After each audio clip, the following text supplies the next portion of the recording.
Ici Satu. Dans un manga psychologique que j'ai lu un jour, il y avait une phrase qui disait quelque chose comme « Le pouvoir absolu corrompt absolument ».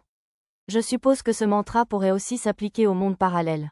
Attends ici, Sarah, je m'occuperai de son Altesse. Non, je t'accompagne. Mademoiselle Ringrande voulait protéger Sarah, mais elle était trop têtue pour se cacher et laisser quelqu'un d'autre s'en occuper. Elle n'avait apparemment aucune intention de me lâcher la main. Elle m'a également conduite vers la porte du temple. J'ai dit à Arisa et Mia d'aller rejoindre Lisa et les autres. Malheureusement, nous avons fini par croiser le prince et ses serviteurs en chemin vers le salon du temple. Les seuls serviteurs qui accompagnaient le prince cette fois étaient le jeune chevalier et l'un des chambellans. Il n'y avait aucune trace du chevalier au bouclier qu'il avait tenu en respect auparavant. Comme c'est inhabituel de vous voir mettre les pieds dans un temple, Votre Altesse. Rin, alors c'était vous qui chevauchiez ce Pégase de bois. Le prince était tout sourire, contrastant fortement avec l'expression mécontente de Ringrande. S'il vous plaît, ne m'appelez pas par un surnom, Votre Altesse. Pourquoi pas? Quel mal y a-t-il à utiliser un surnom pour ma fiancée? Votre ancienne fiancée. J'ai obtenu la permission de Sa Majesté avant de quitter le royaume. Elle en avait donc assez de ses infidélités, pour ainsi dire. Le prince, lui, ne semblait pas savoir quand abandonner. Ce sont vos mots, pas les miens. Je ne me souviens pas avoir approuvé quoi que ce soit de tel. J'ai eu affaire à tous mes enfants illégitimes, et Yurine et Demetina ont toutes deux accepté de vous accueillir. Quel est le problème? Quoi, en effet, même moi, je vois bien qu'il y a beaucoup de problèmes ici. D'abord, son utilisation de l'expression « traité » était vraiment alarmante. Je n'avais aucune envie de découvrir davantage son côté obscur. As-tu oublié ce que tu as fait à une mariée la veille de son mariage avec une autre famille? Ça a failli provoquer la désertion d'un comté. Razana, c'est déjà réglé, et ce duc grossier a été remplacé.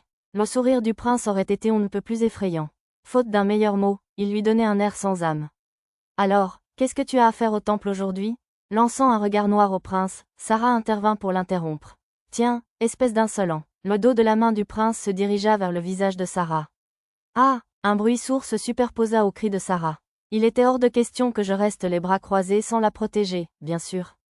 La main du prince, gainée d'un gantelet métallique, fut stoppée net par ma propre paume. De toute évidence, il avait prévu de la frapper du revers de la main de toutes ses forces. S'il frappait une fille ordinaire comme ça, son cou se briserait probablement, la tuant sur le coup. Même Sarah, qui était de niveau 30, aurait sans doute été grièvement blessée. Votre Altesse, Mademoiselle Ringrande s'avança vers le prince d'un air menaçant, mais il la retint d'un bras et me fusilla du regard.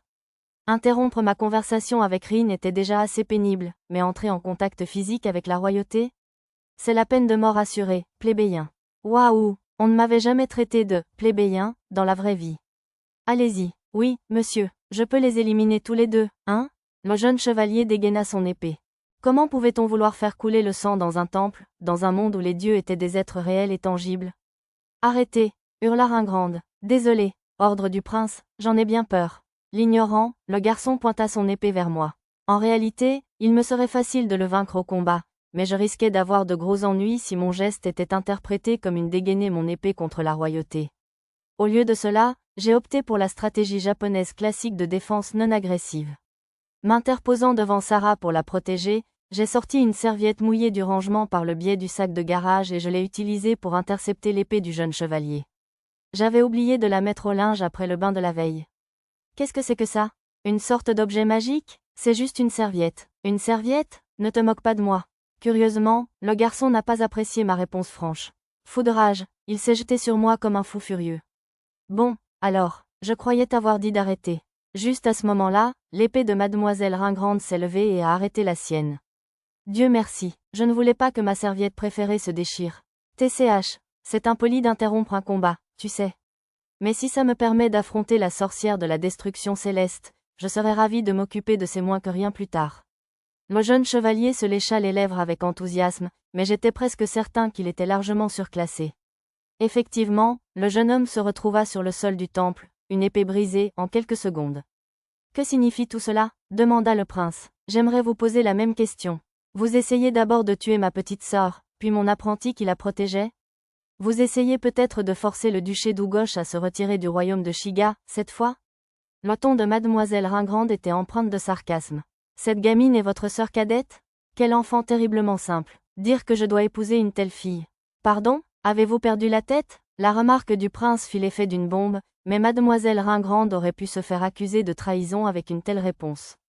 Sarah, incapable d'assimiler la tournure soudaine des événements, s'accrocha à ma manche et écouta nerveusement. Je suis tout à fait saine d'esprit, merci. Je dois épouser les filles de 3 ducs pour accéder au rang d'empereur. Vous essayez d'usurper le trône? Tout le monde sait que le prince Sortoric est un excellent héritier, aussi habile à la plume qu'à l'épée. Usurper, dites-vous? HMPH, alors vous soutenez aussi ce soi-disant prodige. Le prince railla la colère de Ringrande. Ne savez-vous pas pourquoi l'oracle a été divisé entre les temples? Le prince le sait-il? Mademoiselle Ringrande parut bouleversée par l'assurance du prince. Que, l'heure du grand bouleversement est arrivée. Une ère de changements radicaux viendra, tout comme lorsque le roi ancestral et le premier héros de l'empire des sagas fondèrent le royaume. On aurait dit que le prince délivrait un monologue sur scène. Mademoiselle Ringrande était trop fascinée par ses paroles pour bouger. Quant à moi, j'aurais souhaité qu'il s'abstienne d'employer des expressions chargées de sens comme grand bouleversement et ère de changement. Cela ne manquerait pas de déclencher des signaux d'alarme dangereux. Et c'est moi, Charoric Shiga, qui vaincrai le seigneur démon, surmonterai les épreuves de l'ère et créerai un nouveau royaume, non, un nouvel empire de toute l'humanité. Comme il n'y avait pas de deuxième prénom dans ce royaume, sa déclaration théâtrale de son nom semblait un peu déplacée. Rin, abandonne le héros de l'empire saga et reviens à moi. Si tu le fais maintenant, je te pardonnerai le passé et t'accueillerai à bras ouverts. Le prince avait décidé de mettre leurs anciens problèmes de côté pour tenter de reconquérir Ringrande. Les yeux de mademoiselle Ringrande, en revanche, étaient si froids qu'ils auraient pu geler un feu de joie. Au moment même où elle ouvrait la bouche pour répondre sèchement, d'autres points rouges apparurent sur mon radar. Outre les 2 représentant le prince et le jeune chevalier, il y en avait maintenant 10 autres. 7 se trouvaient sur la place devant le temple de Tenion, tandis que 3 autres se trouvaient derrière. D'après mes recherches sur la carte, les 3 premiers étaient encore des membres des Ailes de la Liberté, tandis que les autres appartenaient à la guilde des assassins sabots de sanglier. C'était sans doute le premier groupe qui était arrivé sur ce navire. Me demandant ce qui était arrivé aux gardes que j'avais envoyés, j'ai inspecté le navire et constaté qu'ils étaient engagés dans une bataille acharnée avec les autres membres des Ailes de la Liberté. Allons, il ne faut pas déclencher des événements à 2 endroits différents à la fois. Dame Sarah, un danger se profile. Toi, le chevalier du temple fonça et s'arrêta net devant le chaos.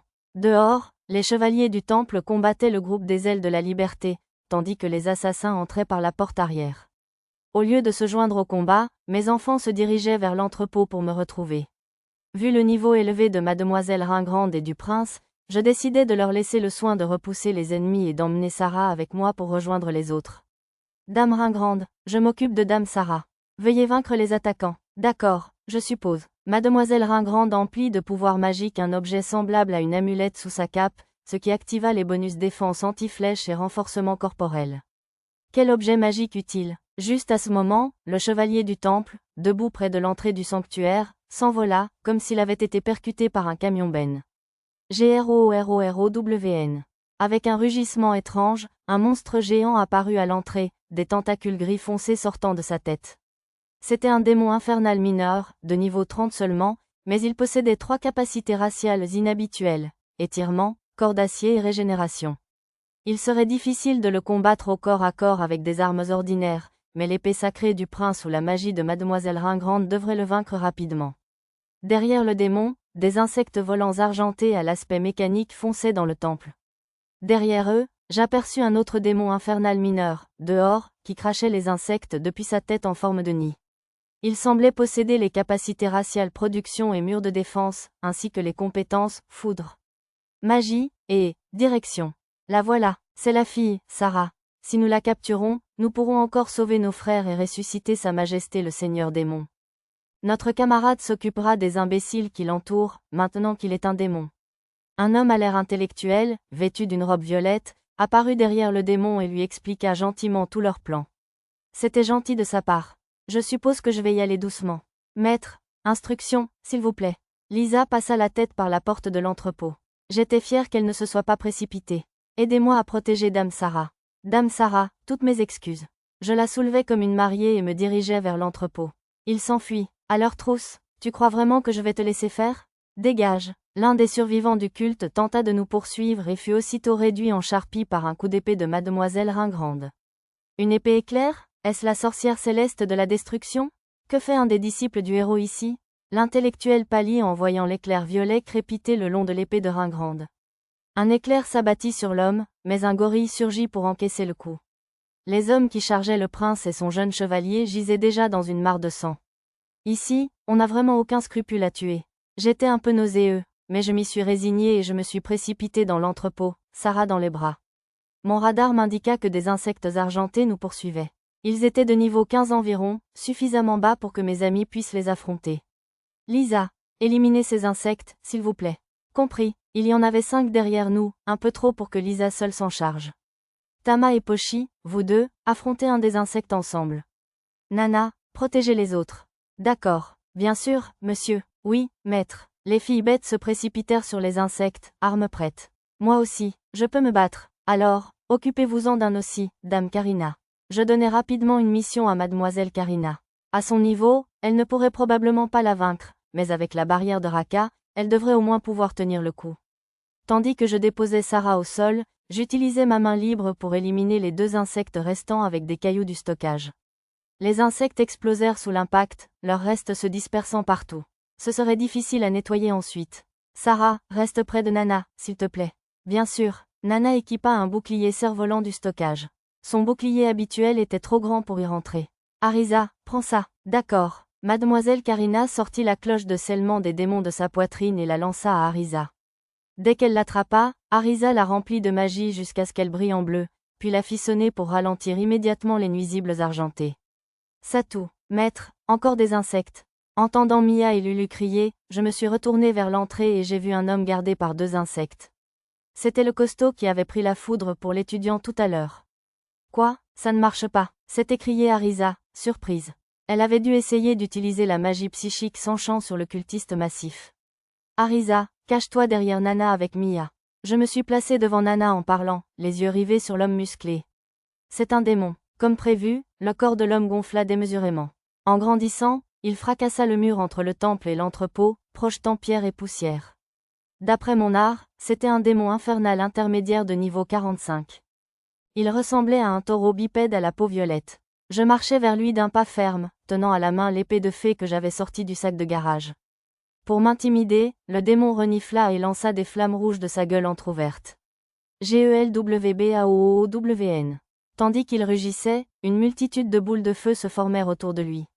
Désolé, mais elles ne m'approcheront pas. J'utilisais, briser la magie, du menu magique pour les dissiper. Puis, d'un coup désinvolte, je tranchai la tête du démon, ainsi que le bras qu'il essayait d'utiliser pour se défendre. Presque trop facilement, le démon se transforma en poussière noire et se dispersa dans le néant. Il ne resta que la longue corne usagée et une grosse arme de faible qualité. Cœur, hein? Comment as-tu vaincu un démon aussi facilement? J'ai déjà combattu ce genre de démon. D'habitude, ce n'est qu'une diversion. Il a l'air effrayant, mais il est en fait assez faible. Sarah hocha la tête, apparemment convaincue. Maître, on en a fini ici, rapporta Lisa. Le groupe avait déjà vaincu les insectes argentés. Ma robe est un peu déchirée, j'en ai peur. Mes excuses, dame Karina. J'ai dû faire la barrière un peu trop petite. Il y avait une coupure de 5 ou 7 cm au bas de la jupe de mademoiselle Karina. Je te la recoudrai à notre retour au manoir. Pina consola Karina, déçue. Pochi, ça va? Ce n'est rien, monsieur. Guéri. Je remarquai Mia qui soignait le bras blessé de Pochi. En m'approchant, je la scrutais. Ça va, Pochi? Oui, monsieur. C'est ma faute si j'ai baissé ma garde, monsieur. Quand on rentrera à la maison, je m'entraînerai encore, monsieur. Tama aussi. Très bien, vous deux. J'ai tapoté la tête de Pochi et Tama, puis je me suis redressée. Je ne m'attendais pas à ce que Pochi soit blessé par les dragons argentés. Je ferais mieux de m'occuper du reste moi-même. Maître, allons-nous aider les autres? Non, restez ici. On ne ferait que les retenir. Je rangeai mon épée de fée dans la réserve, prenant un arc court et quelques flèches bon marché à la place. C'était un ensemble que j'utilisais surtout pour chasser les petits oiseaux. Arc en main, je demandais à Lisa et aux autres de surveiller l'entrée secondaire et aller voir comment se portait le reste du temple. Comme mon radar me l'avait déjà indiqué, Mademoiselle Ringrande et ses compagnons combattaient encore les démons mineurs de l'enfer. Pas étonnant, car cela faisait à peine 1 minute que j'étais parti. Ils avaient du mal à se concentrer sur le combat contre les démons, car les créatures argentées qui bourdonnaient près du plafond fondaient sans cesse sur eux. De plus, comme Mademoiselle Ringrande ne portait pas d'armure, elle repoussait les attaques des tentacules du démon avec son épée tout en incantant rapidement des sorts pour vaincre les insectes. 2 assassins cachés dans un coin du plafond pointaient leurs arbalètes sur le prince. Je les ai donc rapidement visés avec mon arc court. Les flèches les ont projetés au sol, où ils ont disparu dans un nuage de poussière.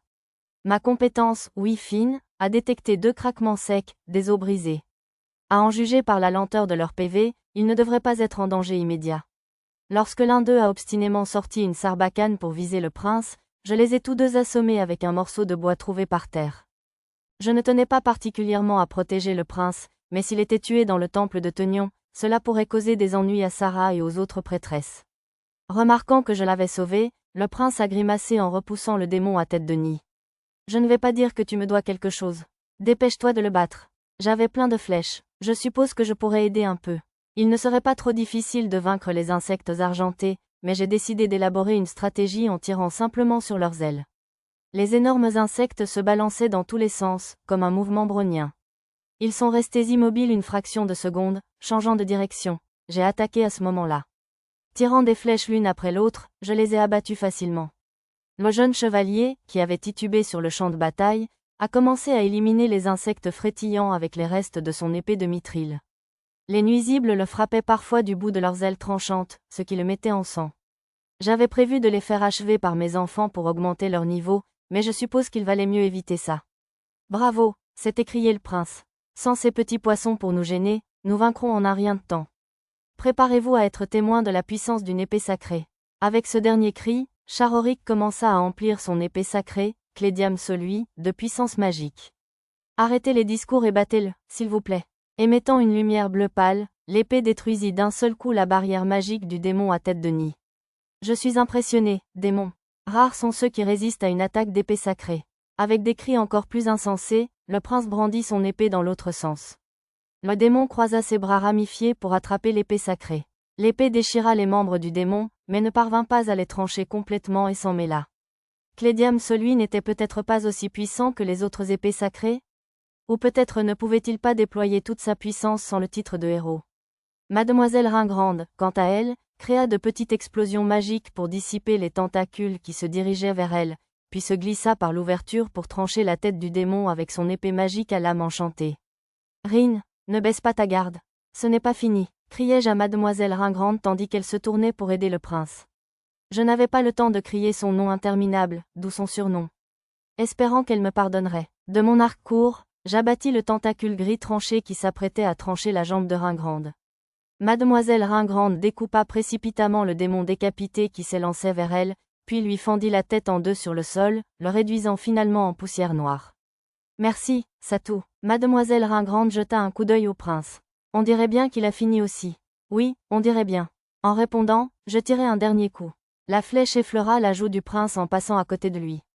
Comment oses-tu, toi? L'insulte du prince fut interrompue par un hurlement de douleur de l'assassin derrière lui. C'était le troisième et dernier assassin. Un chevalier du temple voisin accourut précipitamment pour l'arrêter. Mes excuses, Votre Altesse. Je crains que nous n'ayons pas eu le temps de l'appeler. HMPH. Je suppose que je comprends pourquoi Rin vous a pris comme élève. La récompense pour ton aide compensera la punition que tu aurais méritée pour cette égratignure. J'apprécie ta générosité, répondis-je aussi froidement que possible. De toute façon, je ne m'attendais pas vraiment à une récompense de sa part. Tiens, je te donne ça aussi. Le prince ramassa le noyau tombé à ses pieds et me le lança. J'allais supposer que c'était un accident s'il m'était tombé au visage. Rin, nous poursuivrons notre conversation au château du duc.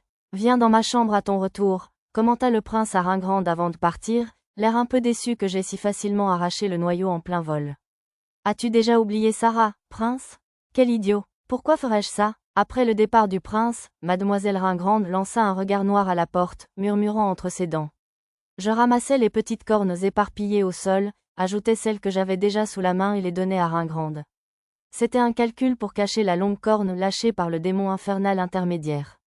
Il y aurait des ennuis si on découvrait quel genre de démon j'avais vaincu si facilement. Dame Ringrande, veuillez les remettre à sa grâce le duc. Oh, vous ne m'appellerez plus Rin, alors? Mademoiselle Ringrande me fit un clin d'œil et me toucha légèrement le menton du doigt. Elle s'en souvenait donc. Je suis vraiment désolée. C'était une urgence. Je n'avais pas le choix. Oui, j'apprécie. Et je suppose que je ne devrais pas taquiner quelqu'un qui m'a sauvé la vie. Mais vous pouvez vraiment m'appeler Rin. Elle sourit malicieusement. Une fois que vous serez assez forte pour vaincre Ayato le héros, bien sûr. Alors, ça risque d'être long, répondis-je. Me tournant vers l'entrée de l'entrepôt, je fis signe aux autres. Le temple était sûr, et ce prince douteux était parti, alors je me disais qu'il valait mieux partir avant de trop gêner. Si possible, j'espérais faire baptiser mon groupe par le temple Tenion afin qu'il remplisse les conditions du trésor de la résurrection. Le moment ne semblait pas venu d'en parler. Cela pouvait attendre la prochaine fois. Sarah nous remercia et nous salua en quittant le temple Tenion du centre-ville. Beaucoup de vendeurs de la rue principale avaient fermé tôt, probablement à cause de toute cette histoire de démons, alors nous décidâmes d'aller ailleurs aussi. D'abord, je dus persuader une nana réticente de laisser les enfants phoques rentrer chez eux. Pour les remercier de l'avoir accompagné, je leur offris de savoureuses encas cuits au four. Puis nous prîmes la calèche, passâmes le grand mur jusqu'au musée, situé entre le quartier des nobles et le quartier commerçant. La salle de concert en face du musée c'était aussi une option, mais cette dernière a été retenue par le vote populaire. Techniquement, cela faisait aussi partie du quartier des nobles, mais les roturiers pouvaient y entrer à condition d'être convenablement vêtus. Bien sûr, rien n'interdisait les demi-humains. Néanmoins, il valait probablement mieux jouer la sécurité pour que personne ne nous dérange pendant notre visite. Yamato, roi, monsieur, Tama et Pochi, vêtus de manteaux à capuche qui leur couvraient les oreilles et la queue, lurent le panneau au-dessus de l'entrée du musée. Le musée se composait de 3 zones, reliées par un hall principal. La plus grande zone abritait actuellement une exposition temporaire intitulée « Le roi ancestral Yamato ». Il y a beaucoup de monde là-bas, remarqua Arisa, surprise.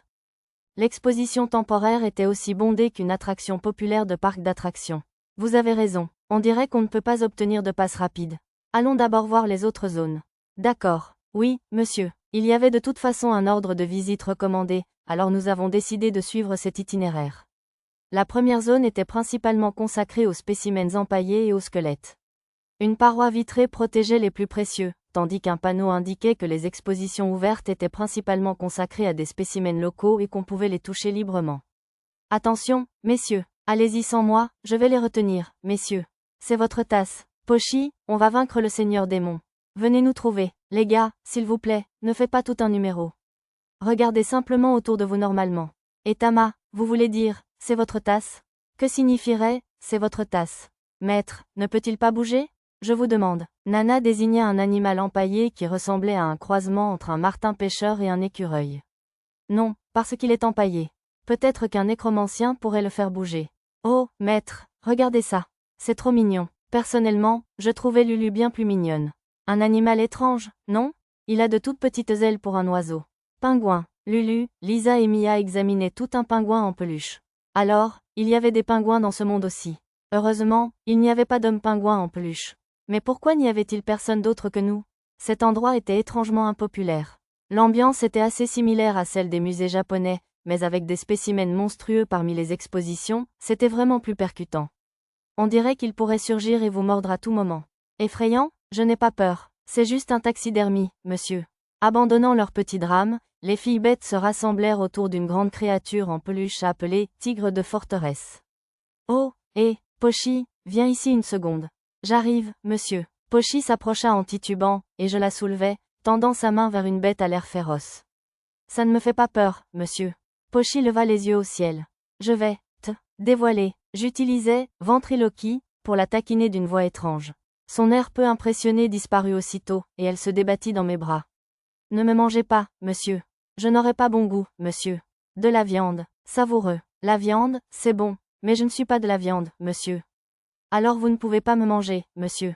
Pochi commençait à avoir l'air vraiment effrayé, alors je l'ai reposé et lui ai montré comment j'avais fait mon petit tour. Désolé, Pochi, c'était méchant, maître, monsieur. J'avais peur, monsieur. J'ai dû aller un peu trop loin. Arisa s'est approchée et a murmuré à l'oreille de Pochi, lui faisant clairement une suggestion. J'exige des excuses et des réparations, monsieur. De la viande au dîner, ça te fera du bien, alors? Oceanofpdf.com à ces mots, les yeux de Pochi brillèrent, toute trace de larmes disparut. Naturellement, Tama et Lisa tournèrent vivement la tête pour écouter attentivement. Hurrah, monsieur, je veux des steaks hachés, monsieur. Vous êtes sûr? On a mangé la même chose hier. J'ai un estomac séparé pour les steaks hachés, monsieur. Cela me parut assez étrange, mais je décidai qu'il serait impoli de la questionner. Comme personne d'autre ne semblait s'en offusquer, nous décidâmes de manger des steaks hachés pour le dîner. Pour Mia, ce serait du tofu, bien sûr. Ceci dit, nous passâmes à la salle suivante, une exposition de costumes traditionnels. Parmi les vêtements de différentes régions, j'ai repéré ce qui ressemblait à des costumes d'infirmières et d'aodai. Il y avait même un costume de lapin, pour une raison inconnue. Je ne verrais pas d'inconvénient à voir Nana ou mademoiselle Karina l'essayer. Malheureusement, les autres incontournables comme les tenues de soubrette et les lolitas gothiques étaient introuvables. J'imagine que le japonais qui a popularisé certaines modes ici devait avoir un penchant personnel. Maître, par ici, tandis que je réfléchissais devant Lao Dai, Arisa m'a interpellé du fond du couloir. En venant voir, j'ai trouvé mes amis vêtus de costumes traditionnels japonais, ou quelque chose du genre. Ça, monsieur Pendragon, comment suis-je? Il vous va vraiment bien. Mademoiselle Karina prenait une pose maladroite dans un haori de style Shinzengumi, alors je lui ai adressé les compliments de rigueur. À vous, monsieur. Tama et Pochi portaient des tenues similaires à celles de mademoiselle Karina, brandissant des sabres en bois ressemblant à des katanas. Ils avaient même des foulards japonais pour se boucher les oreilles. Vous me faites plus penser à des chevaliers arthuriens qu'à des Shinzengumi. Désolé, Arisa. Personne ici ne comprendra cette blague, moi y compris. J'ai esquissé un vague sourire et j'ai balayé la remarque d'Arisa.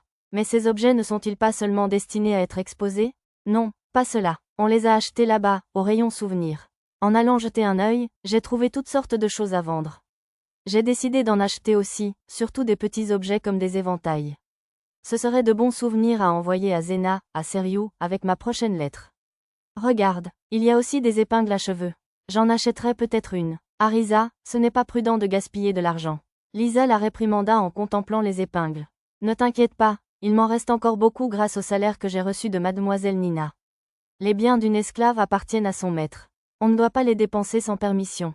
Cette idée que les biens d'une esclave appartiennent à son maître était répandue dans le royaume de Shiga, mais avec ma sensibilité japonaise, je n'arrivais pas à m'y faire.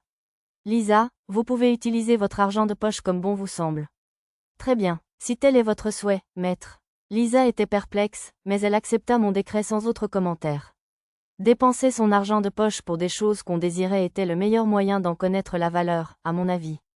Passé la boutique de souvenirs, il y avait une exposition d'armes ressemblant à des sabres japonais, mais on les appelait simplement armes anciennes. L'élégant raffinement d'un katana n'avait pas encore été adopté comme arme contre les monstres. Ils sont magnifiques. Une voix me fit tourner la tête, et je vis un homme et une femme à l'air familier contempler les sabres. C'était le couple de samouraïs de l'Empire Saga que nous avions vu lors de la compétition d'arts martiaux, Kajiro et la femme qui utilisait l'arme d'Ast. Ah, le samouraï, monsieur. Ils se retournèrent en entendant l'exclamation involontaire de Pochi. Oh, qu'avons-nous là, sinon deux petits samouraïs? Vous avez tous les deux l'air très héroïques. En voyant Pochi et Tama dans leur cosplay, Kajiro et la femme sourirent. Je m'excuse si mes compagnons vous ont dérangé, dis-je. Non, pas du tout. Mais je suis surpris que vous nous ayez reconnus comme des samouraïs sans nos sabres. Kajiro esquissa un sourire qui ne semblait pas correspondre à son air bourru. On vous a vu voler? Vous étiez très fort, monsieur. Ah, je vois. Le samouraï semblait aimer les enfants. Son sourire s'illumina au compliment de Pochi et Tama. Je veux être aussi forte, monsieur. Moi aussi. Tama sautilla si vivement que son foulard glissa de sa tête. Elle le rattrapa rapidement et le maintint en place, mais Kajiro, debout juste devant elle, aperçut clairement ses oreilles. Des oreilles de chat? Serais-tu par hasard un homme-chat? Oui. Tama semblait prête à pleurer. Oh là là, pardonnez-moi. Je ne voulais pas vous faire de mal. J'étais simplement surpris, car je n'en avais jamais vu en dehors du sanctuaire des hommes bêtes de l'Empire Saga. Ah bon? Il y a un sanctuaire pour eux? Après notre entraînement à Labyrinth City, on devrait peut-être y aller chercher la famille de Tama et Pochi. Au fait, jeune noble, j'ai une proposition à vous faire. Après m'être présenté, j'ai écouté sa proposition. Des cours d'arts martiaux? Oui, c'est ça. À en juger par la façon dont il brandissait ses lourdes épées en bois d'une seule main, ces enfants devaient avoir le niveau requis. À en juger par leur jeu de jambes, ils n'avaient reçu aucune formation formelle. Le peuple aux oreilles d'animaux est connu pour être une race guerrière, alors je serais ravi de leur enseigner notre style. Et il faut bien que nous payions le voyage, ajouta-t-il en riant. Les deux samouraïs expliquèrent qu'ils se rendaient à Labyrinth City pour améliorer leurs compétences au combat. Leurs armes étaient en cours de réparation suite aux dégâts subis lors du tournoi. Par conséquent, ils ne pouvaient pas gagner d'argent en exterminant des monstres ou en effectuant des missions d'escorte. Je cherchais justement un professeur pour les filles hommes bêtes, le moment était donc idéal. J'acceptai la proposition de Kajiro et rédigea un contrat de travail pour la durée de notre séjour dans l'ancienne capitale. Il viendrait au manoir chaque jour jusqu'à ce que j'obtienne la permission de l'ancien comte, qui, je l'espérais, accepterait de le loger dans une chambre vide de la résidence d'hôte. Lorsque les cloches sonnèrent l'heure au musée, Kajiro s'excusa, lui et la femme. Les principales batailles du tournoi ont lieu aujourd'hui, nous devons donc prendre congé. Je n'y ai pas hésité. Nous avions prévu de commencer l'entraînement le lendemain. De toute façon, beaucoup d'autres invités faisaient juste la fête en attendant le tournoi. La foule à l'exposition du roi ancestral Yamato a rapidement disparu. Alors, la capitale royale était ici. Lulu lisait la chronologie du royaume de Shiga inscrite au mur. Déplacement? Je suis perdu, monsieur. J'ai expliqué la signification de « déplacement de la capitale » à Pochi et Tama.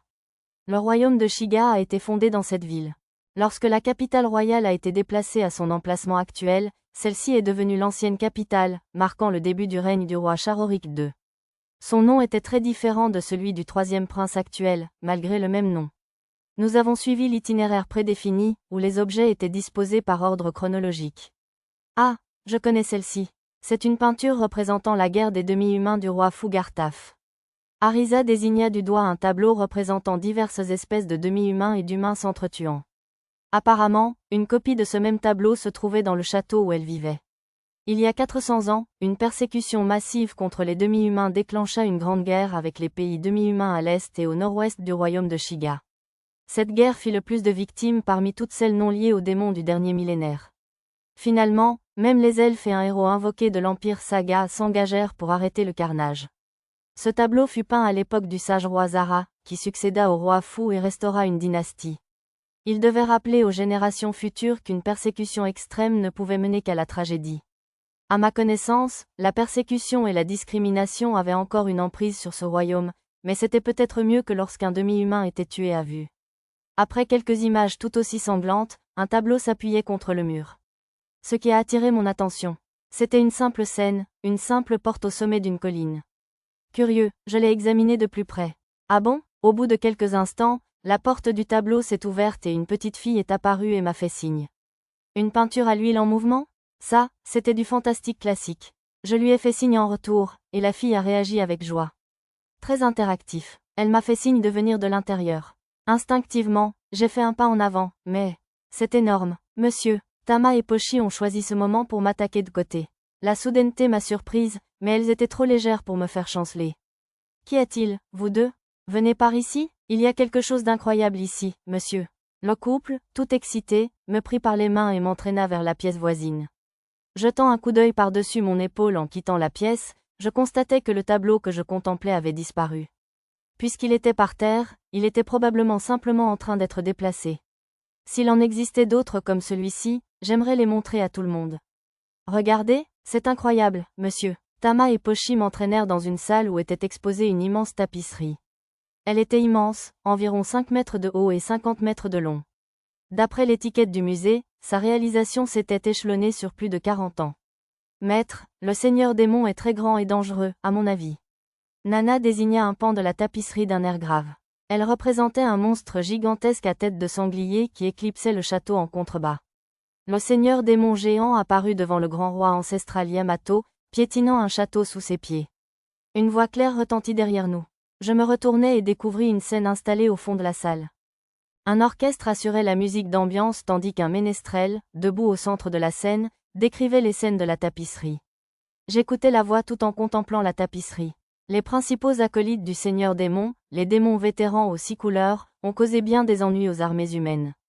Devant le Seigneur Démon se tenait un serpent vert, une substance visqueuse rose semblable à du mochi, et les familiers démons infernaux majeurs bleus et rouges, tous menés par un démon jaune à 4 bras. Il dit, aux 6 couleurs, peut-être était-ce la forme noire qui ressemblait à l'ombre du démon jaune? Le ménestrel entonna les détails des pouvoirs spéciaux de chaque démon. Le vert pouvait se métamorphoser, le rose se spécialisait dans la défense, le noir apparaissait et disparaissait inopinément, et le jaune, chef de facto, était bien plus puissant que les démons ordinaires. L'histoire du ménestrel continua un bon moment. Le Seigneur Démon manipulait les orques, les transformant en Bushimuei pour combattre les chevaliers. Je n'avais jamais entendu parler de Bushimuei. Était-ce un mot japonais inventé de toutes pièces? Les petites formes humanoïdes au pied du démon jaune étaient probablement les orques. Quand je me suis rendu compte que je n'avais jamais rencontré d'orques, j'ai lancé une recherche sur la carte sur un coup de tête et j'en ai trouvé 2 vivants au centre de l'ancienne capitale. Comme les kobolds que j'avais rencontrés au village des géants, ils étaient considérés comme des fées, pas des monstres. Ces 2 orques tenaient une boutique d'alchimie dans un coin des bas-fonds. Ils ne semblaient pas avoir d'infraction dans la section « prime » de leurs informations, alors j'ai décidé d'aller les voir à un moment donné pendant notre séjour. Les chevaliers cryptides du royaume de Flux ont rejoint la bataille montés sur des griffons. Puis le seigneur démon a invoqué sa forteresse céleste, Tofkezera, et d'innombrables poissons monstrueux ont nagé dans les cieux. Où est cette partie? J'ai essayé de trouver ce Tofkezera, mais je n'ai pas réussi à comprendre ce que c'était. Peut-être était-ce la forme géante en haut à gauche de la tapisserie, qui ressemblait soit à un dirigeable, soit à un cachalot. Une nuée de monstres ressemblant à des requins émergeait du cercle magique devant le dirigeable, écrasant bâtiments et soldats comme un raz-de-marée. Les griffons étaient également représentés, mais visiblement, ils n'étaient pas assez nombreux pour avoir une chance. Alors que les royaumes étaient au bord de la destruction, notre sauveur apparut sur le dos d'un dragon céleste, le roi ancestral Yamato en personne. Sur le côté droit de la tapisserie se trouvait la tête argentée d'un dragon, avec un chevalier en armure bleue debout entre ses cornes. Ce devait être Yamato, alors. Le chevalier tenait un grand bouclier et un bâton, et plusieurs épées bleues brillantes flottaient autour de lui. Bon, la partie sur les épées flottant dans les airs doit être une licence artistique. On aurait dit une scène d'anime.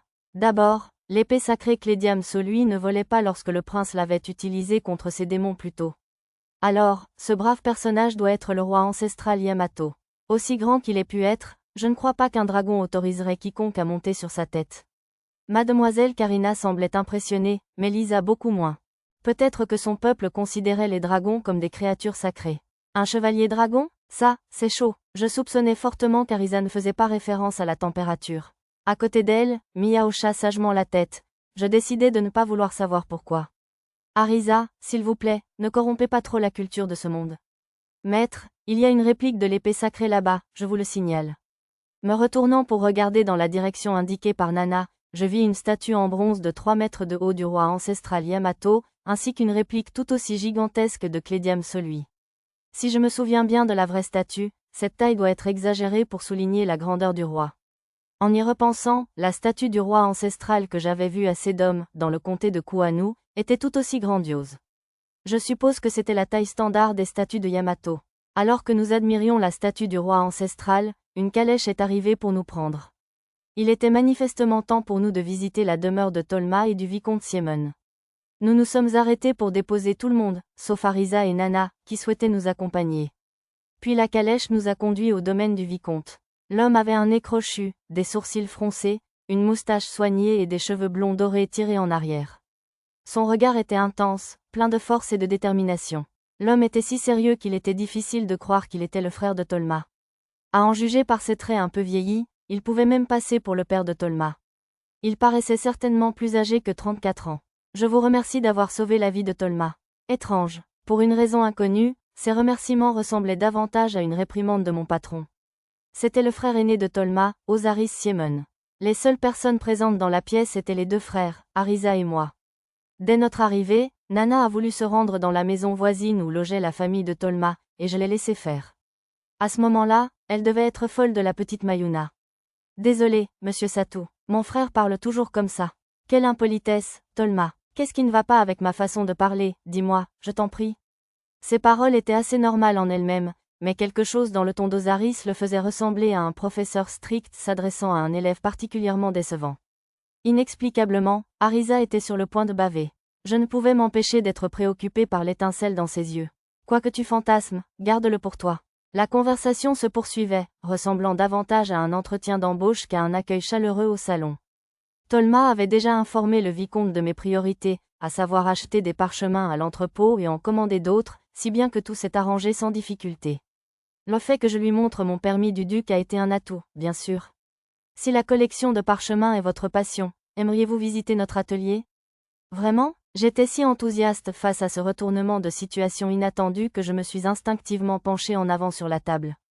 Je ne vois pas pourquoi pas. Mademoiselle Nina au sang de fer vous a même qualifié de « digne de confiance » dans sa lettre de recommandation. De plus, Tolma est un excellent juge de caractère.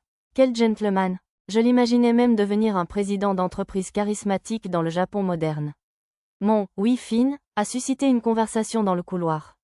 C'est pourquoi nous devons absolument utiliser de l'encre issue de la rosée d'un lys luciole. Cette encre permettrait certainement un travail très précis, mais pensez au coût. Mais monsieur Zhang, je pourrais en dire autant de la poudre de dragon et de la poudre de forage que vous insistez à utiliser. Comment allons-nous en tirer profit?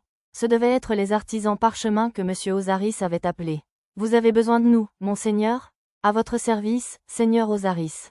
Le couple qui entra était composé d'un homme d'âge mûr pour qui l'obésité avait une toute autre signification, et d'une jeune femme avec des taches de rousseur et des lunettes. La jeune fille était une gnome d'apparence assez ordinaire, ni belle ni laide. Comme on pouvait s'y attendre de la part d'une personne de sa race, elle était encore plus petite qu'Arisa. Voici Zhang, le directeur de l'atelier. Il n'en a peut-être pas l'air, mais c'est le plus grand maître parchemin de tout le royaume de Shiga. Et la jeune femme est Natalina, l'artisane la plus ingénieuse de notre atelier. Je suis certain qu'ils sauront répondre à vos attentes, Sire Pendragon. J'ai senti une certaine implication derrière l'emploi du mot « ingénieux » par Osaris. Peut-être était-elle du genre à aimer fabriquer des parchemins étranges qui ne se vendaient pas ou à épuiser les budgets pour ses expériences. Après avoir présenté le duo, M. Osaris prit congé avec Tolma. C'était bien. On m'avait dit à mon arrivée qu'il n'aurait peut-être pas beaucoup de temps. J'étais simplement content qu'il me présente d'abord aux artisans. J'ai montré la liste des parchemins que je voulais à M. Zhang, et nous avons commencé à prendre des dispositions. Malheureusement, il s'est avéré que la magie supérieure ne pouvait pas être transformée en parchemin. Il n'était pas non plus capable de créer des parchemins de sorts utilisables à des fins criminelles, comme faux patch et déverrouillage. On m'avait dit la même chose à la boutique de magie de Kikinu, ce n'était donc pas si surprenant. En fin de compte, pour terminer des parchemins, il fallait quelqu'un possédant la compétence pour le sort adapté. Les magies de gravité, d'ombre, psy, fantôme et autres ne pouvaient pas non plus être produites. Comme le magicien de l'espace résident était actuellement absent de la capitale royale, je ne pourrais pas commander de parchemin de ce type avant un mois. Cependant, l'entrepôt contenait déjà un parchemin du seul sort de téléportation intermédiaire, retour, donc ce n'était pas un problème. J'ai hésité un peu, mais j'ai finalement accepté d'acheter le parchemin de retour pour 100 pièces d'or. Ma compétence, estimation, indiquait un prix d'environ 30 pièces, mais 100 pièces n'était rien si cela signifiait que je pouvais me téléporter. De plus, si l'on inclut toutes les monnaies que j'avais en réserve, j'en avais plus de 10 millions.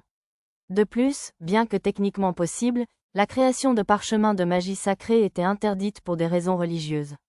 Dis donc, monsieur Chevalier, je comprends que tu sois collectionneur, mais les versions parchemins des sorts de cette liste sont tout assez inefficaces. Tu es sûr que ça te va? Natalina, tu devrais t'adresser à lui avec plus de respect. Quoi? J'étais respectueuse. N'est-ce pas, monsieur Chevalier? Je ne suis noble que depuis peu, alors ça ne me dérange pas que tu me parles normalement, si c'est ce que tu préfères. Vraiment? Youpi! Natalina prit une pose triomphante, ce qui poussa monsieur Zhang à lui donner une tape sur la tête. Je comprenais trop bien la douleur de jouer les honnêtes gens face à une jeune fille un peu loufoque. Quant à vos inquiétudes, mademoiselle Natalina, le but est de les collectionner. Tant qu'ils sont utilisables, je n'ai aucun problème si l'effet est faible, ai-je promis. Nous avons conclu un contrat de vente pour les parchemins de l'entrepôt, puis nous sommes passés à mes demandes de création par ordre de priorité. Ce sont des sorts bizarres, hein? Ils sont faciles à lire, mais vraiment inefficaces. Ils comptent probablement pour de la magie mineure, mais les longs champs les rendent assez difficiles à utiliser.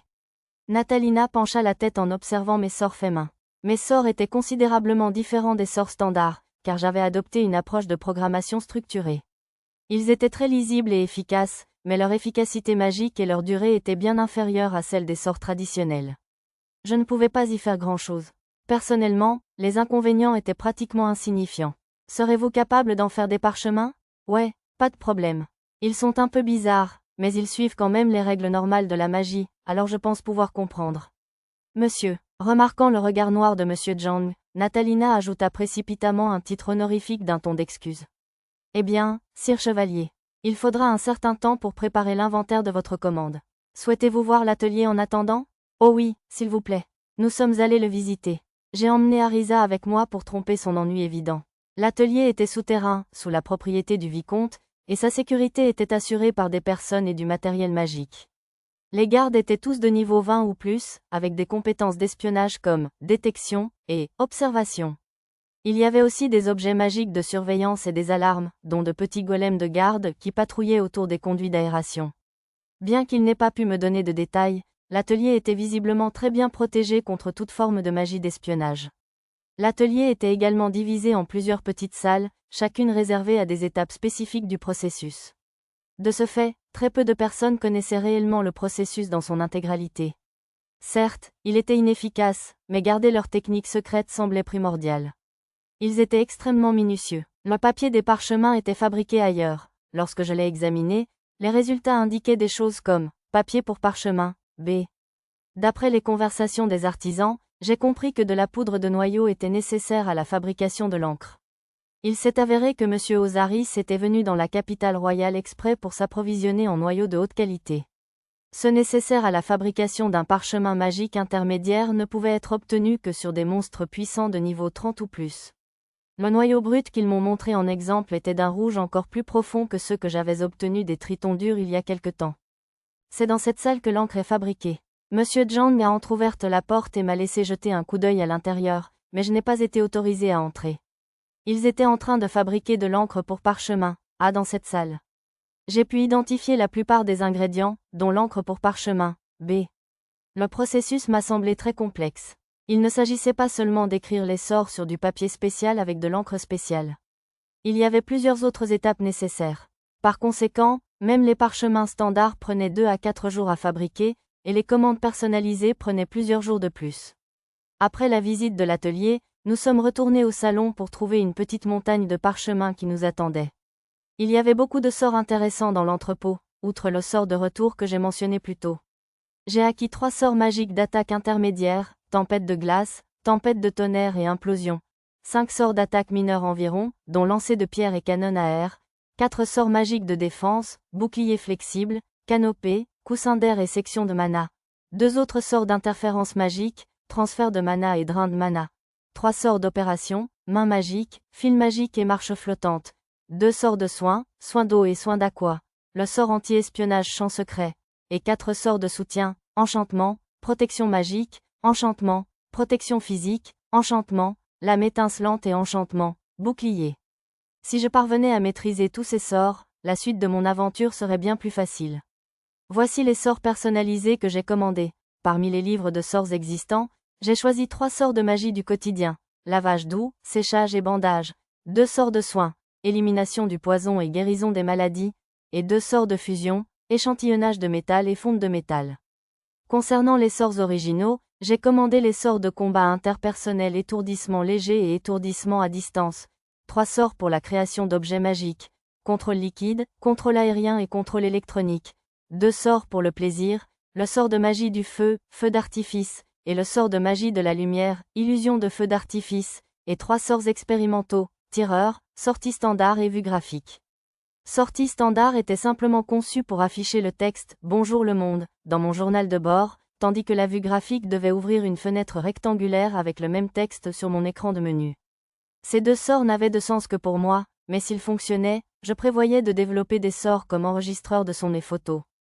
De son côté, tireur était un sort combinant magie explosive et magie pratique, conçu pour tirer des balles allant de la taille d'un petit caillou à celle d'une balle de baseball. Il pouvait théoriquement servir de pistolet, mais il était à la fois moins efficace et moins puissant que les magies d'attaque mineures. Mon objectif principal était de pouvoir tirer des flèches sacrées déjà chargées de puissance magique au cas où je devrais affronter un autre seigneur démon. Lors de mon précédent combat, j'avais réalisé qu'il me fallait mes 2 mains pour manier l'arc, et j'ai donc trouvé la pagaille entre l'arc et l'épée. J'avais aussi envisagé d'utiliser une arbalète, mais craignant que les carreaux ne se détachent si je me déplaçais à pleine vitesse, j'ai décidé d'essayer de développer un nouveau sort. Une fois le contrat terminé, sous la supervision de M. Zhang, j'ai demandé de l'aide pour tester mes sorts originaux dans la cour. Lors des tests, j'ai relevé des erreurs d'inattention, que j'ai fait corriger sur le champ. Waouh, monsieur, c'est incroyable, c'est magnifique, ça me rappelle le grand festival de feux d'artifice de la baie de Tokyo. Natalina sautillait d'excitation à la vue de mes sorts de feux d'artifice, et Arisa était également une grande fan. Une fois les parchemins terminés, nous pourrions tous nous habiller et organiser notre propre festival de feux d'artifice. Monsieur Chevalier, vous devez me vendre cette magie. S'il vous plaît, Natalina, n'abordez pas notre invité sans sa permission. Les réprimandes de Monsieur Zhang ne suffirent apparemment pas à calmer l'excitation de Natalina. Elle insista pour que nous poursuivions la conversation au retour de Monsieur Ozaris. Comme j'avais créé le sort pendant mon temps libre, je n'aurais pas hésité à le donner gratuitement, mais Arisa suggéra astucieusement que nous y réfléchirions s'il affectait plus d'ouvriers à ma commande de parchemin. Le prix de ma commande s'avéra assez élevé, mais je n'eus aucun problème à le payer sur le champ. Ensuite, je rangeai les parchemins préfabriqués que j'avais achetés dans mon sac de garage et allai chercher Nana chez Tolma. L'arracher à la petite Mayuna ne fut pas chose facile. Ouf, j'ai cru que mon dîner allait remonter un instant. Peut-être que si tu n'avais pas autant mangé. Mais c'était tellement bon. Après le dîner, J'emmenai Arisa dans les ruines du labyrinthe sous l'ancienne capitale pour mes expériences magiques. Je comptais venir seule, mais elle insista pour m'accompagner. Pourquoi voulais-tu venir au labyrinthe avec moi, au fait? Il n'y a pas de monstre ici pour te faire progresser. Non, ce n'est pas pour ça. Arisa secoua la tête. Je croyais que tu voulais monter de niveau pour apprendre la magie spatiale? Mais bien sûr, c'est tout l'intérêt. Elle prenait maintenant une pose étrange. Que se passe-t-il? Je croyais qu'elle avait dit hier soir qu'elle n'avait pas assez de points de compétence pour monter la magie spatiale au niveau requis. Pourrais-tu m'expliquer ça de manière compréhensible? En réponse, Arisa grimpa sur des décombres et me regarda d'un air suffisant. BWAA. Si tu penses que les points de compétence sont gravés dans la pierre, tu te trompes lourdement. Son sourire s'élargit tandis qu'elle prenait une pose impérieuse. Comment ça? On ne peut pas réaffecter des points de compétence déjà attribués à quelque chose, si? Bien sûr que si. Je te l'avais bien dit? Non, c'est la première fois que j'en entends parler. Il me restait énormément de points de compétence, mais tant que je n'aurais pas atteint un niveau proche de mon niveau, je devrais peut-être en réaffecter. Comment faire? Il suffit de choisir « Réinitialiser » dans la liste des compétences. Ça te rendra les points de toutes tes compétences, sauf les compétences uniques, les cadeaux, etc. Pratique, et frustrant. Je ne pouvais pas choisir de compétences dans une liste, ce qui rendait cette information inutile. Mais ce n'est pas comme si c'était une réinitialisation totalement illimitée, bien sûr. Si c'était illimité, on pourrait changer de compétence à chaque combat. À bien y penser, il y avait un anime du genre, non? Sano l'espère, ou quelque chose comme ça. Ignorant ma distraction, Arisa poursuivit son explication. À chaque utilisation, tu perds 5 à 10% de tes points de compétence. Et il n'y a aucun moyen de les récupérer. Donc, même si je pouvais l'utiliser, je perdrais entre 155 et 620 points de compétence. Ça n'en valait vraiment pas la peine. Je comprenais maintenant pourquoi Arisa ne l'avait jamais utilisé. Il y a une autre raison pour laquelle je ne veux pas l'utiliser. Laquelle? Eh bien, ça fait vraiment mal. Alors elle voulait venir ici pour que les autres n'entendent pas ses cris de douleur et ne s'inquiètent pas pour elle. Dans ce cas, j'aurais pu utiliser mon nouveau sort, champ secret. Bon, c'est tout. Attends, bois au moins un truc pour la douleur d'abord. Ça devrait apaiser un peu les choses. Merci, mais j'ai entendu dire que prendre des médicaments peut augmenter la perte de points. D'un air sombre, Arisa me remit le médicament dans la main. De toute évidence, c'était Hayato, le héros de l'Empire Saga, qui lui avait appris l'existence de Reset dans sa ville natale. Ce qui devait signifier qu'Hayato savait qu'Arisa était une réincarnation. Une fille, il faut du cran. Reset. Arisa se laissa tomber sur mes genoux et poussa un cri de guerre. Aïe, j'avais accepté de la soutenir pendant tout le processus à sa demande, mais ses cris, combinés à ses griffes qui me griffaient le dos, étaient vraiment douloureux. J'ai discrètement activé « Résistance à la douleur ». Pendant un instant, j'ai craint que ses cheveux lilas ne blanchissent, mais cela m'a semblé inutile. Dès que la réinitialisation fut terminée, elle s'est évanouie, alors je l'ai laissée reposer la tête sur mes genoux, mais... Arisa, si c'est juste un stratagème pour me harceler, tu vas te coucher. Elle était coriace, je devais bien l'admettre. Malgré toute la douleur qu'elle venait d'endurer, elle a quand même fait semblant de se retourner dans son sommeil pour se mettre dans une position étrange. Alors, ça a marché? Plus ou moins, je n'avais pas assez de points, mais j'ai réussi à amener la magie spatiale au niveau 6 au prix d'un peu de magie psy. Elle avait l'air fière d'elle, mais je devais étouffer quelque chose dans l'œuf. Arisa, c'est un ordre. Je t'interdis de t'immiscer dans les bains ou de regarder qui que ce soit se changer, sauf en cas d'urgence.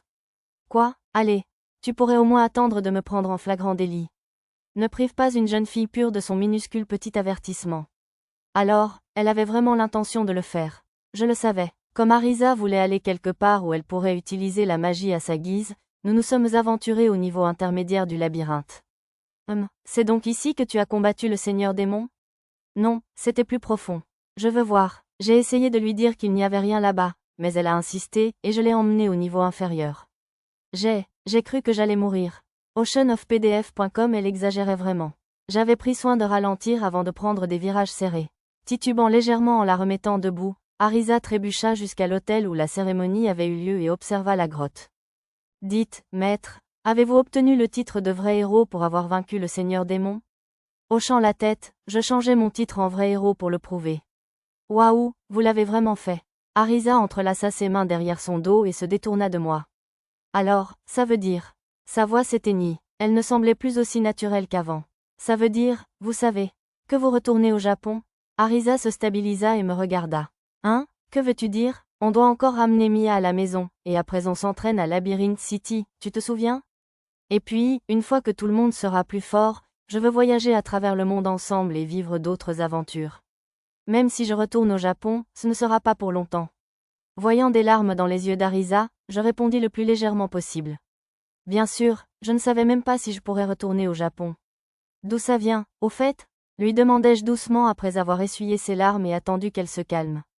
Parce que, Ayato m'a dit que lorsque les héros vainquent des seigneurs démons et deviennent de véritables héros, les dieux leur proposent de les renvoyer chez eux. Voilà pourquoi elle s'inquiétait. Comme elle l'expliquait, si on acceptait, on était renvoyé dans son monde d'origine, abandonnant son épée sacrée. Le plus délicat, c'était que la question ne serait posée qu'une seule fois, et si on ne répondait pas tout de suite, ce serait considéré comme un non. Allez, on pourrait au moins laisser les gens choisir leur date de retour. De plus, même si on me proposait ce genre de choses, je ne me sentirais pas à l'aise de partir avant que tout le monde soit assez fort pour vaincre les démons. Et comme je ne suis pas venu ici comme un héros invoqué, ce n'était peut-être pas envisageable. Si on me proposait de rentrer avant d'être prêt, je pourrais peut-être leur demander d'envoyer une lettre à ma famille. Mes parents étaient bien plus insouciants que moi, alors tant que j'écrivais « Je suis sain et sauf et satisfait », ils accepteraient probablement. Au fait, maître, ta tenue de héros, c'est vraiment juste cette perruque blonde et ce masque argenté d'avant? Si tu portes tes robes habituelles, tu finiras par être démasqué tôt ou tard, tu ne crois pas? Arisa prit un air courageux et changea de sujet. Non, mon masque argenté s'est cassé, alors maintenant, c'est une perruque violette et un masque blanc. Et je porte cette robe de prêtre de haut rang avec. J'ai utilisé « changement rapide » pour faire la démonstration. Waouh, c'était rapide. Qu'est-ce que c'était que ça? On dirait que tu t'es transformé. Plutôt pratique, non? Pour remonter le moral d'Arisa, j'ai pris une pose ridicule. J'imagine qu'un prêtre Shota pourrait. Enfin, est-ce que ça ne devrait pas être plus différent de ta tenue habituelle? Je suppose. Comme un ninja ou un samouraï, peut-être? Voyons voir. Oh, je sais, un devin. Ce serait une idée géniale. J'ai presque vu la lumière s'allumer au-dessus de la tête d'Arisa tandis qu'elle croisait les bras, pensive. Tu veux dire comme un onmyoji? Avec des vêtements stylés d'eau et tout ça? Exactement. Une base blanche, une élégante coiffe noire, un bandeau avec un voile qui cache ton masque, et peut-être une broderie dorée pour lui donner un peu d'éclat. J'ai essayé d'imaginer la tenue. Ce ne serait pas quand même un peu simple? En utilisant le sort de magie lumineuse illusion, j'ai imaginé les vêtements décrits par Arisa. Oh, c'est magnifique. Je suppose que c'est plutôt simple, quand même. Tu devrais ajouter un peu de magie ou un objet magique. Comme des ailes d'ange ou un anneau de lumière derrière toi, comme un Bouddha. Je n'étais pas sûre que des ailes d'ange iraient bien avec le thème occultiste ancien. À la place, j'ai essayé d'ajouter un cercle de lumière au dos de l'image. C'est quand même un peu ennuyeux. Tu devrais le tripler et ajouter plus de lumière rayonnant du centre. Oh, et comme tu peux presque voler, pourquoi pas des flammes de fusée sur tes pieds? J'ai tapé légèrement Arisa tandis que ses suggestions sérieuses devenaient de plus en plus absurdes. Des pieds de fusée? Je suis quoi, un mecha? Je ne sais comme, mais je me suis retrouvée avec des roues de feu aux pieds qui tournaient à ma vitesse et laissaient une image rémanente lorsque je me déplaçais. Je l'essayais juste pour le plaisir, mais le contrôler s'est avéré plus compliqué que rentable. L'illusion se déplaçait de manière autonome selon mes instructions, mais des détails comme le nombre de tours et la quantité de lumière devaient être modifiés manuellement. Quoi qu'il en soit, l'apparence extérieure de mon alter ego étant définie, nous avons commencé à discuter de son intérieur. Tu changes de voix ou de ton élocution? Quand je parlais au baron Muno ou à la grande prêtresse, j'utilisais une autre voix et je prenais un air hautain. Avec le duc, j'essayais d'avoir l'air androgyne et de parler le moins possible, ai-je expliqué. Alors tu as changé, hein? Ouais, j'ai changé ma voix pour le personnage arrogant, mais elle n'était pas si différente de la mienne qu'on ne puisse pas remonter jusqu'à moi, alors j'ai essayé quelque chose de différent avec le duc. Comme j'en disais si peu, j'ai pensé que cette dernière méthode serait plus efficace pour tromper les gens. Alors, tu devrais peut-être être un héros aux multiples personnalités, ou faire comme s'il y en avait plusieurs. J'ai l'impression que ce serait difficile de rester clair comme ça. Alors assure-toi que ton héros par défaut soit suffisamment différent de ton personnage principal, et que l'arrogant et celui qui ne parle pas beaucoup puissent être comme des personnages secondaires. Comme le personnage principal et les personnages secondaires dans un jeu, a-t-elle ajouté. Eh bien, elle semblait être l'experte. Je lui ai demandé de m'expliquer comment les différencier de mon personnage principal. Eh bien, tes personnages principaux sont Shota mature, protagoniste de Harem inconscient, et Tricheur Hop, ce qui signifie. Arisa, ça te dérangerait de ne pas me mêler de tes opinions bizarres sur moi? Arisa a souri malicieusement. Je lui ai pincé le nez en guise de réponse. Ensuite, je lui ai demandé de me donner une liste de mes traits de caractère et de trouver des moyens de m'en démarquer. Donc, pour être à l'opposé de soi-même, les points à aborder sont enfantins, trop familiers, aucun respect pour personne et incompréhensibles, je dirais. Le professeur Arisa a ensuite passé environ 1 heure à me donner des conseils sur la façon de jouer à Nanashi version 3. Pour une raison inconnue, sa méthode d'enseignement consistait à cacher la moitié de son visage derrière ses cheveux et à utiliser une formule vocale étrange. Je ne savais pas sur quoi elle se basait, mais je n'avais aucun doute qu'elle rejouait une scène d'anime ou de manga. Voilà, on dirait une petite amie d'un jeu vidéo Otome, maintenant. Applaudissant à tout rompre, Arisa a finalement approuvé ma performance. Espérons que je n'aurai pas à reproduire ce genre de scène trop souvent. Et, as-tu reçu des objets rares du Seigneur Démon? Un noyau de Seigneur Démon? Cela semblait probable, mais je n'en avais aucun dans mon butin de la bataille. Peut-être était-ce la sphère violette qui avait heurté le sol et s'était brisée après ma défaite. J'imagine que j'ai récupéré ses sabres et une lance qu'il avait fabriquée avec ses propres os, des trucs comme ça? Mais ils sont tous trop gros, et la plupart sont de toute façon brisés. J'ai aussi récupéré une corne d'abondance du culte des ailes de la liberté. Heureusement, elle contenait une grande quantité de marchandises et de matériaux, dont des substances rares comme des pierres de glace et des pierres sombres. Il devait se construire une cachette là-bas, ou quelque chose comme ça. Il y avait aussi quelques longues cornes inutilisées, comme celles que le démon infernal intermédiaire avait lâchées plus tôt dans la journée, mais je comptais les laisser pourrir dans l'entrepôt pour qu'elles ne tombent pas entre de mauvaises mains. Il y avait aussi des livres de sorts et autres. J'ai montré la liste à Arisa. Mon butin de la bataille contre le seigneur démon contenait toutes sortes de livres de sorts, dont un intitulé Invocation de démons et des ingrédients pour créer un cercle magique permettant d'invoquer des cornes courtes. Parmi les matériaux se trouvait un objet d'amélioration d'invocation appelé « Cheveux de Yuriko », une tresse violette. Je ne voulais pas être maudite, alors j'ai fait semblant de ne pas l'avoir vue et je l'ai envoyée au fond du stockage. La dernière chose que je voulais, c'était de la ressortir et de découvrir que les cheveux avaient poussé. Ce livre d'invocation de démons ne nécessite ni téléphone portable ni ordinateur portable, n'est-ce pas? Bien sûr que non. Cependant, le livre contenait des informations dangereuses, comme les cérémonies de résurrection des seigneurs démons et les méthodes d'invocation de différents types de démons. Je comptais le ranger comme les longues cornes. Je pourrais probablement le brûler, mais je le gardais précieusement au cas où son contenu me servirait à créer d'autres sorts. Pendant qu'Arisa s'entraînait à maîtriser la magie spatiale, j'utilisais chacun de mes parchemins pour les enregistrer dans le menu magique, puis j'en testais la puissance. Le sort de magie pratique main magique, une sorte de télékinésie, s'est avéré particulièrement difficile à utiliser. C'était assez facile lorsque j'essayais d'imaginer une seule main, mais lorsque j'essayais de le faire avec deux et de contrôler des objets distincts simultanément, la difficulté s'est accrue. Maîtriser ce sort demanderait un peu d'entraînement. Il est intéressant de noter que lorsque je touchais des objets avec main magique, il était possible de les stocker. Le sort avait une portée bien plus grande que n'importe quel bâton ou lance, il pouvait donc se révéler utile de manière inattendue. Je comptais attendre d'avoir ramené Arisa au manoir avant de tester les sorts d'attaque intermédiaire tempête de glace, tonnerre, tempête et implosion. Avec leur puissance, ils pouvaient infliger de sérieux dégâts. Ces sorts de transfert et de drain de mana sont de la triche pure et dure. Arisa avait accepté de participer à mes expériences, et elle fut stupéfaite une fois celle-ci terminée. Je ne pouvais pas lui en vouloir, car mon drain de mana lui avait dérobé la majeure partie de sa puissance magique, puis le transfert de mana l'avait entièrement restauré. Certes, la grande différence entre nos niveaux y était pour quelque chose, mais utiliser drain de mana contre un magicien pourrait être franchement injuste. Nous avons également testé les sorts de magie spatiale pour la communication et l'espionnage.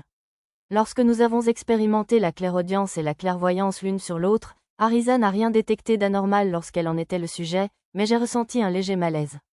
Il valait probablement mieux éviter de l'utiliser sur quelqu'un de trop perspicace. Arisa, je comptais graver une ardoise de sceau et la laisser ici. Tu peux l'utiliser aussi, non? Les ardoises de sceau sont des repères pour le sort de retour, n'est-ce pas? Je pense qu'il serait préférable de le faire plus près de la surface, alors. Cet endroit est si profond qu'il pourrait être difficile de se téléporter ici depuis la surface. Je vois, c'est logique. Alors je suppose que je vais les installer à plusieurs endroits, pas seulement ici. On peut vraiment fabriquer une ardoise à sceau aussi facilement? Ouais, ce n'est pas trop compliqué. Arisa semblait inquiète, mais j'avais largement le liquide nécessaire, et il ne me faudrait que quelques minutes pour fabriquer le circuit magique du sceau. C'était plutôt économique, environ 2 pièces d'argent par ardoise. Tant qu'à faire, j'en ai fabriqué quelques-unes pour Arisa dans sa boîte à objets. Je parie qu'un expert en magie spatiale pourrait faire fortune en tant que commerçant. Vous êtes la seule personne assez puissante pour faire ça, maître. Je ne peux faire qu'un peu plus d'1 kilomètre à la fois. Arisa haussa les épaules avec un léger soupir. À son niveau actuel, elle ne pouvait se téléporter qu'elle-même et une autre personne au maximum. Mais en cas d'urgence, je pourrais probablement utiliser surpuissance pour m'échapper avec tout le monde. C'est bon à savoir, mais ne l'utilisez que si c'est absolument nécessaire, d'accord? Je ne voulais pas la faire craquer, mais je voulais m'assurer qu'elle n'abuse pas trop de ce pouvoir. J'avais une bonne raison à cela, le conseil que le roi mort-vivant Zen m'avait donné avant de mourir. Abuser des compétences uniques ne mènerait qu'à la ruine. Oui, monsieur, salua Arisa. J'espérais qu'elle me prenait au sérieux. Attendez, hein? À bien y penser, mon menu était censé être une compétence unique aussi, mais rien ne m'était arrivé, même si je l'utilisais régulièrement depuis des mois, à ma connaissance. Peut-être était-ce différent parce que c'était une compétence passive? Je me suis creusé la tête en rentrant au manoir. Oh, et le lendemain matin, j'ai utilisé main magique pour aider les enfants à nager dans les airs, ce qui a eu un franc succès auprès des plus jeunes. oceanofpdf.com